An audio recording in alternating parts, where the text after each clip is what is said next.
টাকা পাচারের পথ সহজ করতে নিজেই চালু করেন মানি এক্সচেঞ্জের প্রতিষ্ঠান। সপরিবারে যুক্তরাষ্ট্রের নাগরিকত্ব আছে তার।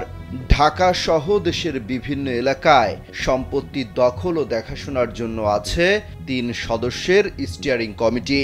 নামে বেনামে অন্তত ৩টি রিসোর্টের মালিকানা আছে তার। রয়েছে একাধিক আবাসিক হোটেল, আরও অন্তত 10টি কোম্পানির মালিক তিনি। শুধু ঢাকায় আলিশান বাড়ি করেছেন 2 ডজনেরও বেশি। এর বাইরে আছে অগণিত প্লট ও ফ্ল্যাট। কথিত মামা জাহাঙ্গীর আলমের নামে গড়েছেন এসব সম্পদ। দখল করা সম্পত্তি বিক্রি করে সেই টাকা দেশের বাইরে পাচার ও বিদেশে গড়ে তোলা সম্পদ তত্ত্বাবধানের দায়িত্ব আলাদা কমিটির। দেশের যে কোনো প্রান্ত থেকে অনলাইনে নিজেকে দক্ষ করুন ক্রিয়েটিভ আইটি ইনস্টিটিউটের সাথে।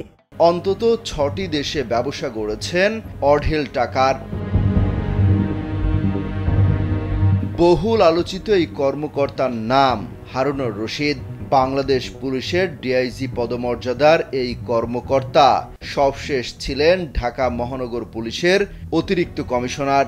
সরকারি স্কেল অনুযায়ী 3য় গ্রেডে চাকরিজীবী হিসেবে সর্বসাকুল্যে বেতন ৮০,০০০ টাকারও কম। অথচ সীমাহীন দুর্নীতির মাধ্যমে নামে বেনামে কয়েক হাজার কোটি টাকার সম্পদ গড়েছেন এই হারুন। অনুসন্ধানে জানা যায়, চাকরি জীবনের শুরু থেকেই হারুন ছিলেন বেপরোয়া। কখনোই চাকরি বিধিমালার তোয়াক্কা করেননি। যখন যেখানে দায়িত্ব পালন করেছেন সেখানেই নানান অনিয়মে জড়িয়েছেন। প্রতিটি ধাপে প্রতারণা ও উচ্ছৃঙ্খল কর্মকাণ্ডে জড়ালেও তাকে কখনোই শাস্তি পেতে হয়নি, বরং পদায়ন করা হয়েছে গুরুত্বপূর্ণ সব ইউনিটে। ঘুষ, দুর্নীতি, চাঁদাবাজি, জিম্মি করে অর্থ আদায়, মারধর, জমি দখল, বাড়ি দখল, প্লট দখল, ফ্ল্যাট দখল, গুম, খুন, হত্যা, অর্থ পাচার, মিথ্যা মামলা দিয়ে হয়রানি, আটকে রেখে নির্যাতন, নিয়োগ বাণিজ্য, নারী কেলেঙ্কারি সহ এহেন কোনো অপরাধ নেই যার সঙ্গে জড়াননি এই ডিবি হারুন। তবুও বছর বছর পেয়েছেন পদোন্নতি। এসব অনিয়ম আর দুর্নীতির মাধ্যমে হাতিয়েছেন হাজার হাজার কোটি টাকা। রাজধানীর উত্তরা, গাজীপুর ও কিশোরগঞ্জ ঘুরে ডিবি হারুনের অন্তত 1000 কোটি টাকার সম্পদের সন্ধান পাওয়া গেছে। জানা গেছে, দেশ থেকে পাচার হওয়া অর্থে যুক্তরাষ্ট্রে বিলাসী জীবনযাপন করছে হারুনের পরিবার। এছাড়া বিশ্বের অন্তত 6টি দেশে রয়েছে তার ব্যবসা প্রতিষ্ঠান। এর মধ্যে সৌদি আরবের জেদ্দায় একটি আবাসিক হোটেলে বিনিয়োগ করেছেন। এছাড়া দুবাই একটি 5 তারকা হোটেল, স্বর্ণ ব্যবসা সহ নামে বেনামে রয়েছে অসংখ্য সম্পদ।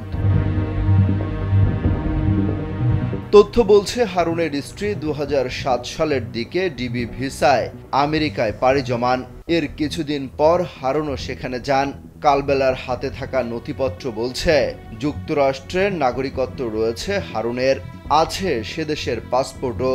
সূত্র বলছে, যুক্তরাষ্ট্রের নিউ ইয়র্ক অঙ্গরাজ্যের নিউ হোয়াইট পার্ক এলাকায় স্ত্রীর নামে $5 মিলিয়ন একটি বাড়ি কিনেছেন হারুন।